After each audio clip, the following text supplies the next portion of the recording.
Vous aimez mieux les disques ou la radio? Mais c'est du podcast. Oui, très bien, je vois très bien. Tous les invités ont répondu présent. C'est la bonté même, la générosité. Nous sommes arrivés à un carrefour historique. Nous sommes en veine de générosité tous les deux. Qu'est-ce que cela signifie ? Le Podcaston, c'est le premier rassemblement caritatif des podcasts francophones propulsés par Altrui. Nous vous remercions de soutenir les associations qui seront mises en avant pendant cet événement.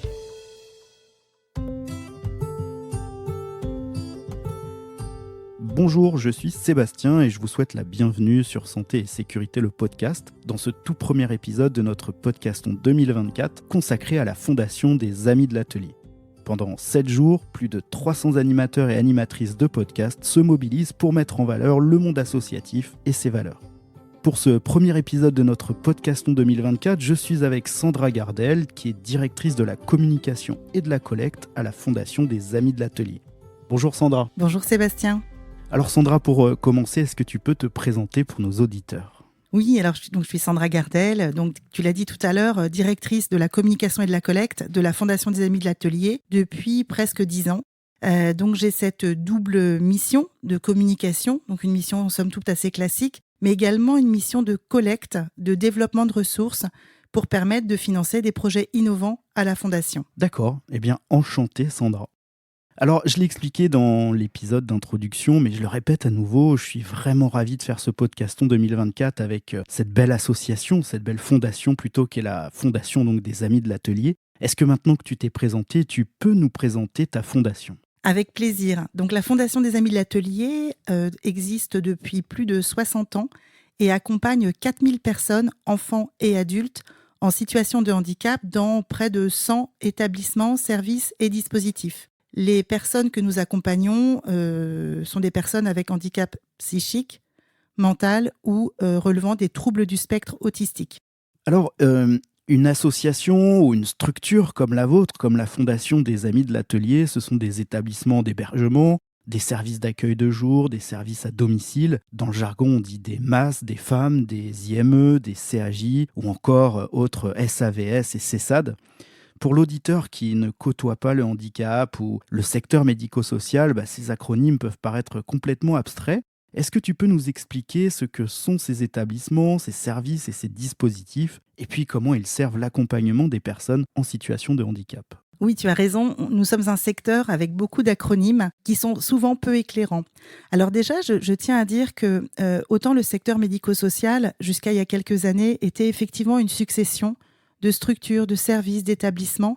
Donc les personnes en situation de handicap étaient affectées, entre guillemets, via la MDPH, orientées, dit-on dans le secteur, vers une maison d'accueil spécialisée, vers un foyer, etc.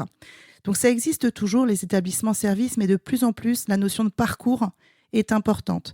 C'est-à-dire que maintenant, et ça depuis les dernières lois handicap, qui datent d'il y a maintenant 20 ans, l'idée, c'est de se centrer autour de la personne. Donc, l'accompagnement, ce n'est pas la personne qui s'adapte à l'établissement ou au service, c'est bien le service ou l'établissement, voire les dispositifs qui vont apporter une réponse à la personne en situation de handicap. Donc, ça, c'est la première chose.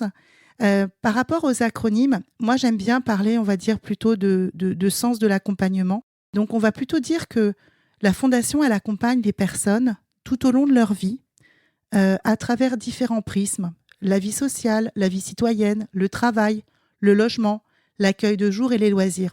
Un peu comme toi et moi, Sébastien, on se lève le matin, on se prépare, on va au travail, on a peut-être un déjeuner professionnel ou personnel, et puis on retourne au travail et le soir, on a peut-être un loisir, une activité.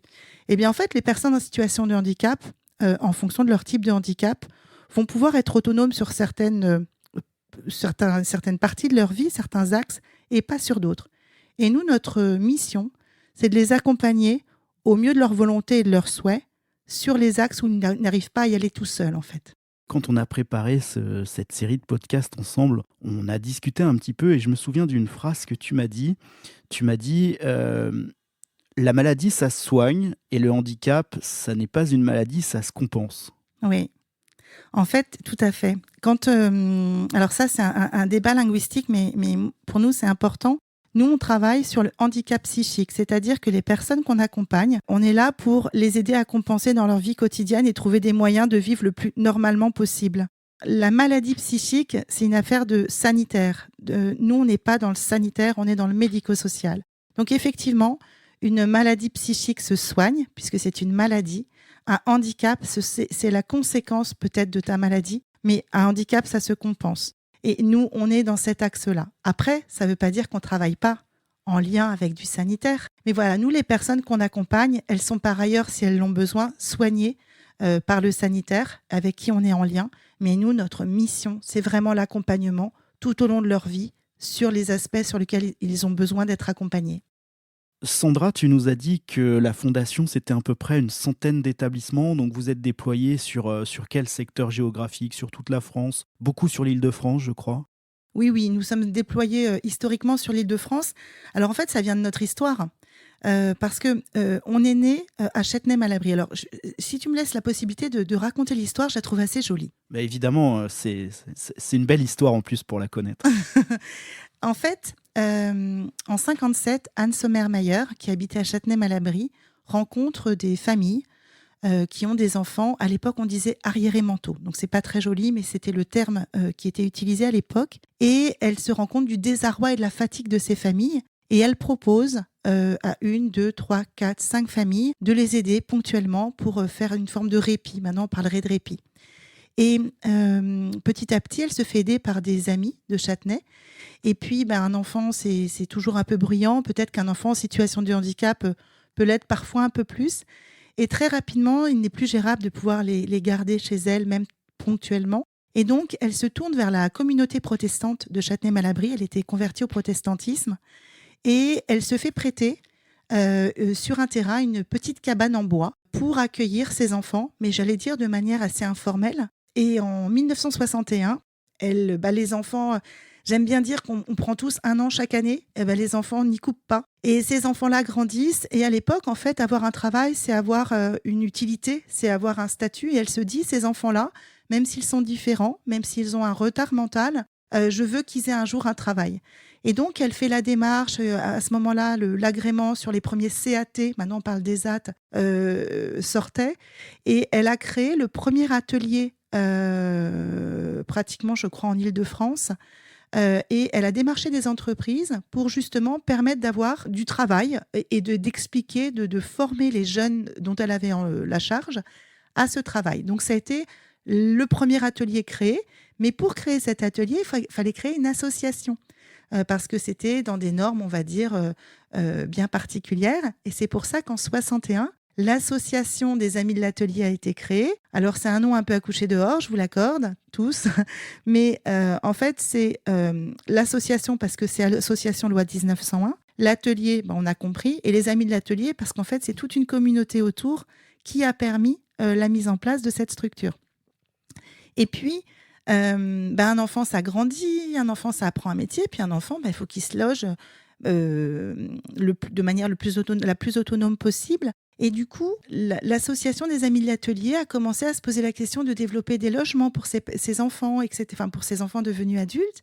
Et petit à petit, l'association des Amis de l'Atelier a créé en escargot autour de Châtenay-Malabry des établissements, des logements, des accueils de jour. Et c'est pour ça qu'on est extrêmement présent dans le 92. Sauf qu'en fait, d'année en année, ça s'est développé. On a eu des directions et des conseils d'administration qui ont œuvré pour cela. Si bien qu'en 50 ans, la Fondation a ouvert 50 établissements et services. Et en 2011, pour le 50e anniversaire de l'association, il a été décidé un peu en amont, mais ça a été acté en 2011, que ça devienne une fondation avec une assise encore plus solide. Et voilà. Et aujourd'hui, on en est à 100 établissements, services et dispositifs, 4000 personnes accompagnées, 2300 salariés. Et on est présent en Île-de-France, donc je disais beaucoup dans le 92, mais maintenant dans tous les départements d'Île-de-France, et également en Haute-Vienne, puisqu'on a repris des établissements qui appartenaient à une autre fondation à un moment donné. Et donc voilà, d'où la présence en Haute-Vienne.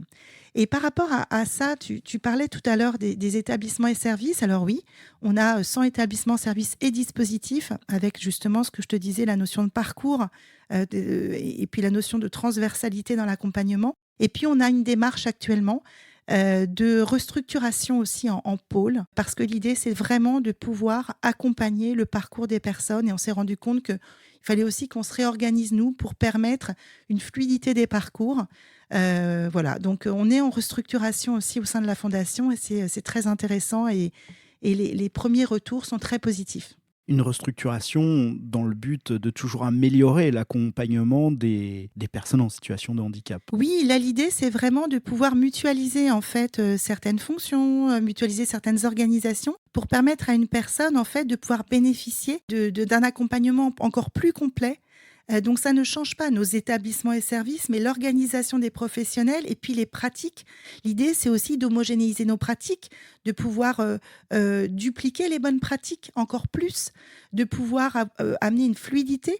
Parce que par exemple, une personne, c'est pas parce qu'une personne a une orientation MDPH vers un type de logement qu'elle ne peut pas évoluer dans ce type de logement. Par exemple, là, on est en train de développer beaucoup l'habitat inclusif, qui est un habitat autonome mais accompagné. C'est typiquement un projet que peut avoir une personne en situation de handicap et qu'elle peut travailler. Chaque personne en situation de handicap a son projet personnalisé.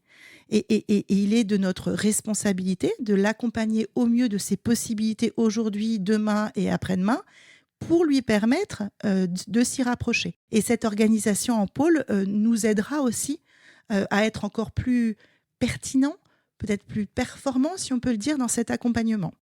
Sandra, tu parles de projet, c'est un mot qui est assez prégnant au sein de la Fondation parce que vous avez énormément de projets autour du handicap justement pour, comme tu le dis, pour accompagner le parcours des personnes en situation de handicap. Est-ce que tu peux nous en dire un mot ? Oui, alors comme tu l'as bien compris, en fait, je dirais que tout ce qui est le mode projet, l'innovation, ça fait vraiment partie de l'ADN des Amis de l'Atelier.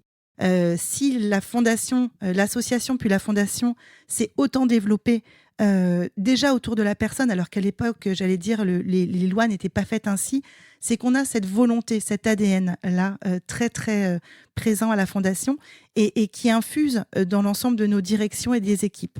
Alors, si on parle de projet, donc là, on a parlé de l'accompagnement à travers les établissements, les services, les dispositifs, les parcours, les pôles. Eh bien oui, on a des projets aussi. Par exemple, il y a quelques années, nous avons créé une plateforme insertion et emploi. Alors, emploi HANPLOI.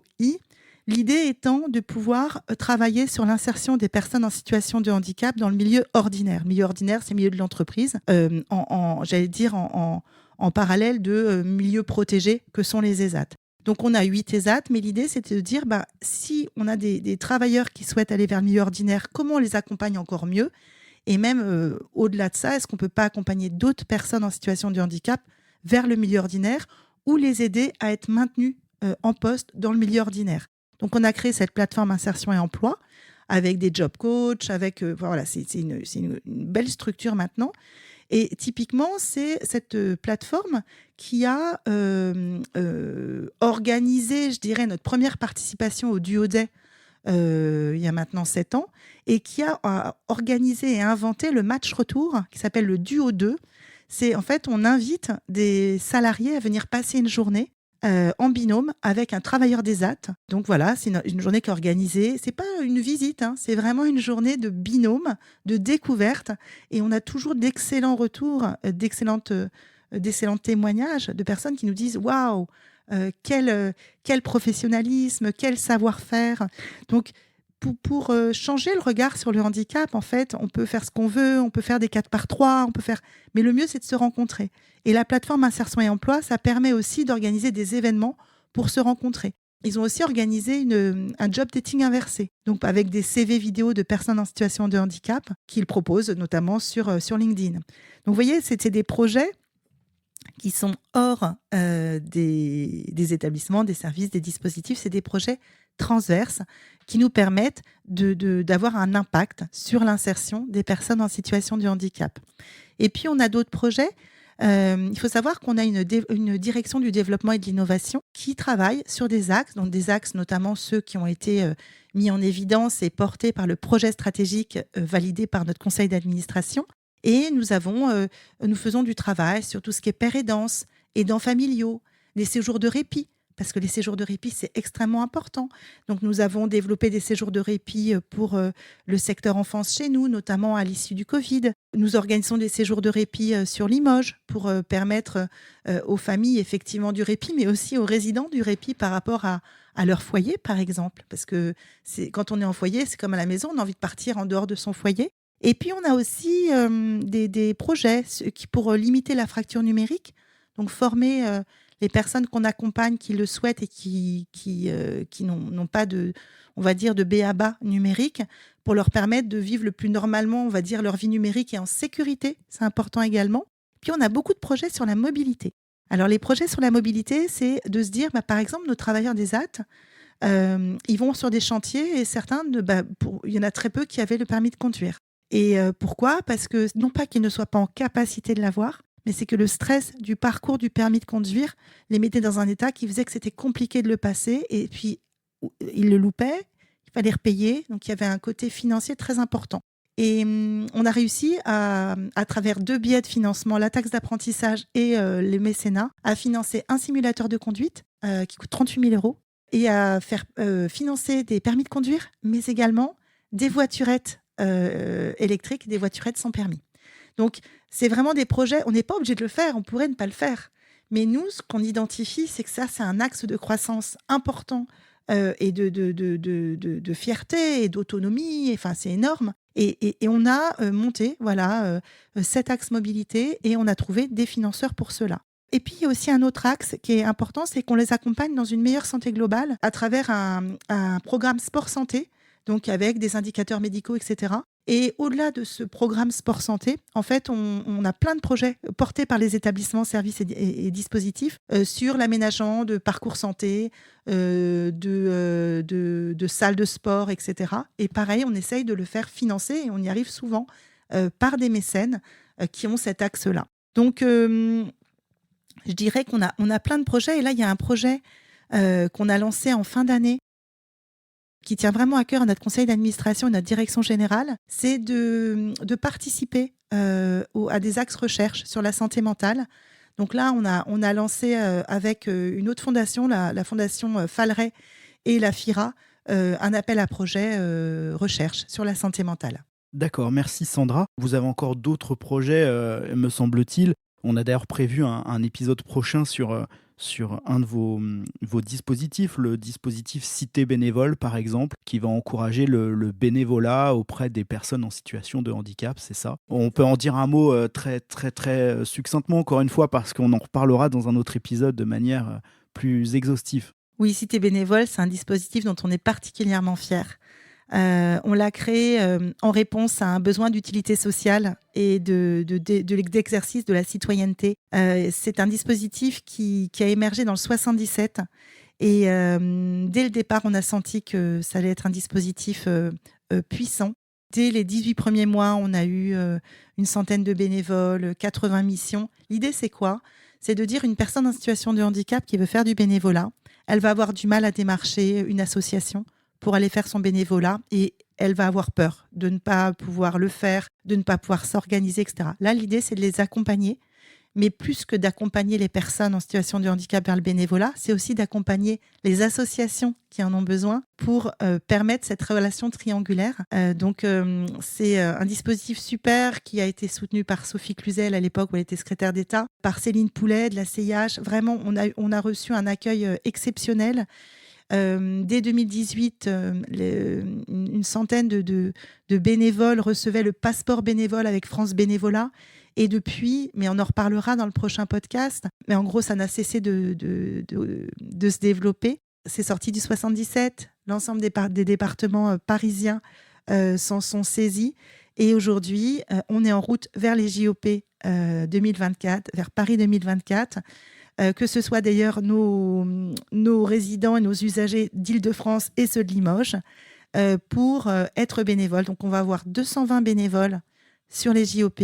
Et il faut savoir que le volontariat des Jeux Olympiques pour les personnes en situation de handicap, en fait, il y aura 800 personnes en situation de handicap qui vont être bénévoles. Et sur ces 800 personnes, 220 viennent de la Fondation des Amis de l'Atelier, grâce à ce dispositif Cité Bénévolat, qui a accompagné ces 220 bénévoles depuis 2 ans sur énormément d'événements sportifs, notamment des grands événements sportifs internationaux, le GESI, pour leur permettre d'exercer ce type d'action dans des gros événements, donc le championnat par exemple du parathlétisme, mais d'autres choses encore. On a fait plein de choses. Et aujourd'hui, on est assez fiers et on a hâte d'y être.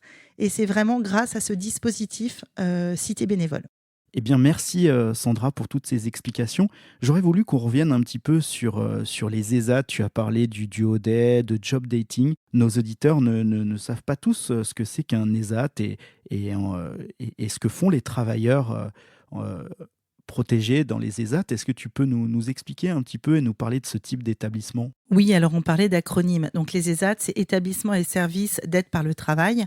Donc ce sont les anciens CAT. Alors, l'ESAT, en fait, ça a la double casquette, c'est-à-dire c'est un établissement médico-social, mais qui a une activité commerciale. En gros, concrètement, et d'ailleurs mes bureaux sont au-dessus d'un ESAT, tu vas avoir dans les ESAT des ateliers, un atelier blanchisserie, un atelier espace vert, un atelier conditionnement, mais pas que. En fonction des ESAT, il peut y avoir tout à fait des activités bien particulières, comme on a un ESAT qui s'appelle La Vie en Herbe, qui fait de la culture de la récolte d'herbes aromatiques, de tisanes. On va avoir un atelier à Chenevière qui fait de la couture. Et en fait, les personnes qui travaillent dans nos ESAT, les usagers, les travailleurs d'ESAT, ce sont des personnes en situation de handicap qui ont eu une orientation par la MDPH vers les ESAT et qui vont pouvoir avoir une activité salariée dans nos ESAT, dans des ateliers. En fait, par rapport à leurs souhaits et leurs possibilités, ils vont choisir un atelier. Mais ce n'est pas parce qu'ils choisissent un atelier qu'ils vont y rester toute leur vie. Ils peuvent très bien, en fonction de leurs compétences, du développement de leurs compétences, de la formation qu'ils vont faire ou des formations qu'ils vont entreprendre, progresser et petit à petit passer par exemple, du conditionnement à un atelier restauration, de la restauration à un atelier. Voilà, en fait, il y a différents métiers en tant que travailleurs ESAT et ils vont pouvoir avoir, on va dire, une évolution de leur mission à travers des formations, à travers l'expérience également. Et puis, il y a quelque chose d'assez intéressant, c'est qu'il y a un dispositif qui s'appelle Différents et compétents.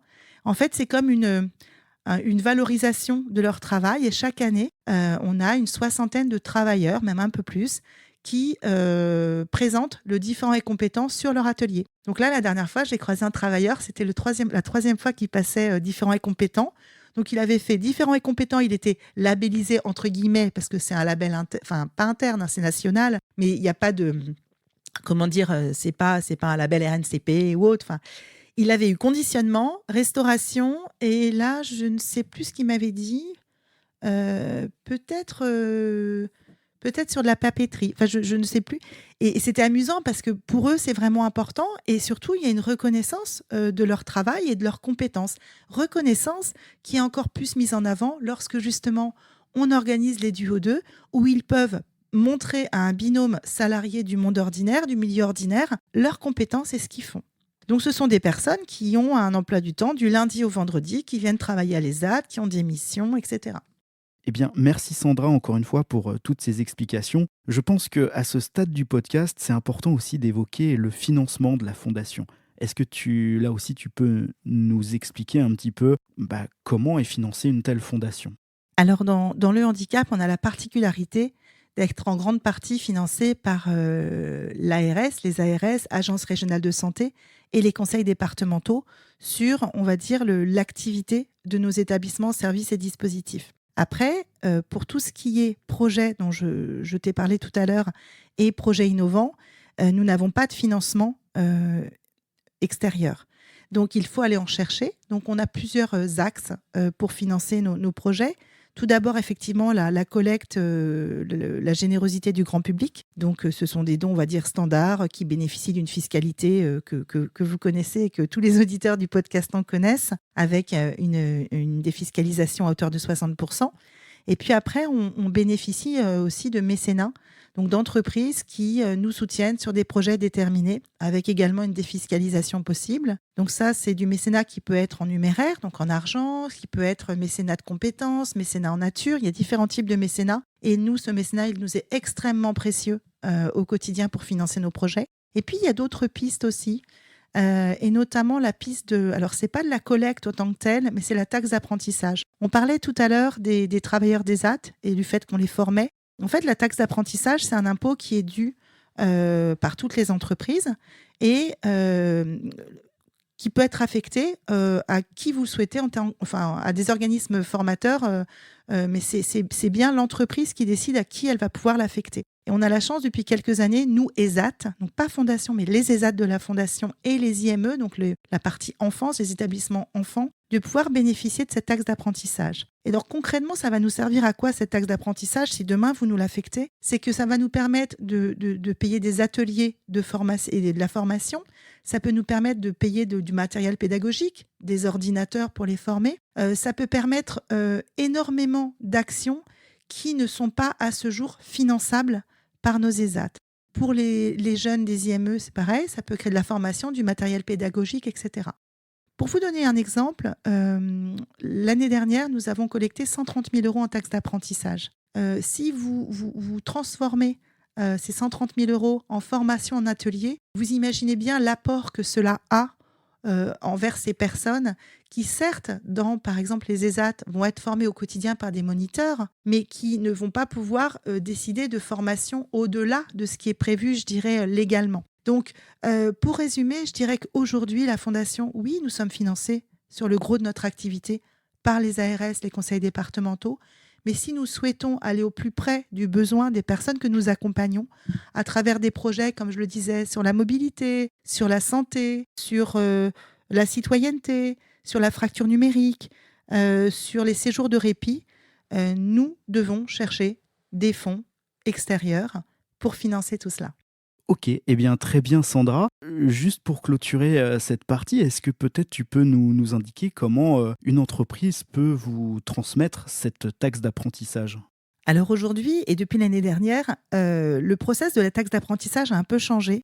En fait, à partir du mois de mai, vous aurez la possibilité sur le site Soltea de pouvoir aiguiller, orienter votre taxe d'apprentissage sur nos ESAT et IME. Donc ne cherchez pas Fondation des Amis de l'Atelier, mais cherchez bien les ESAT de la Fondation des Amis de l'Atelier ou les IME. Et si vous avez la moindre difficulté, vous pouvez nous écrire à taxe@amidelatelier.org et nous vous répondrons avec grand plaisir sur ce point. C'est vraiment un axe précieux pour nous. Cela ne vous coûte rien et ça permet vraiment de changer la vie de personnes en situation de handicap. Donc ça, c'est pour la taxe d'apprentissage. Et de manière générale, pour avoir plus d'informations, effectivement, et pour pouvoir donner et nous soutenir, on a un site internet qui est archi complet, donc www.fondation-amidelatelier.org, et vous allez pouvoir retrouver les actualités, les projets, mais également une rubrique « Nous soutenir », et vous allez voir qu'il y a 1001 façons de nous soutenir. Eh bien, un grand merci Sandra pour ce premier épisode de notre podcaston 2024 qui touche à sa fin. J'espère que vous avez apprécié découvrir la Fondation des Amis de l'Atelier. Je vous encourage à aller visiter le site de la Fondation que Sandra vient d'évoquer, et puis d'aller aussi visiter le site du podcaston, donc www.podcaston.org, pour découvrir des centaines d'autres associations à travers d'autres excellents podcasts comme Santé et Sécurité, le podcast. Et puis c'est aussi l'occasion, si vous en avez la possibilité, bien sûr, de pouvoir faire une promesse de don pour la Fondation des Amis de l'Atelier. Et là aussi, ça se passe très facilement sur podcaston.org. On compte sur vous. Merci de votre écoute et de votre fidélité. Je vous dis à demain dans un prochain épisode. Et n'oubliez pas, soyez acteurs de votre santé et de votre sécurité. Et surtout, prenez soin de vous.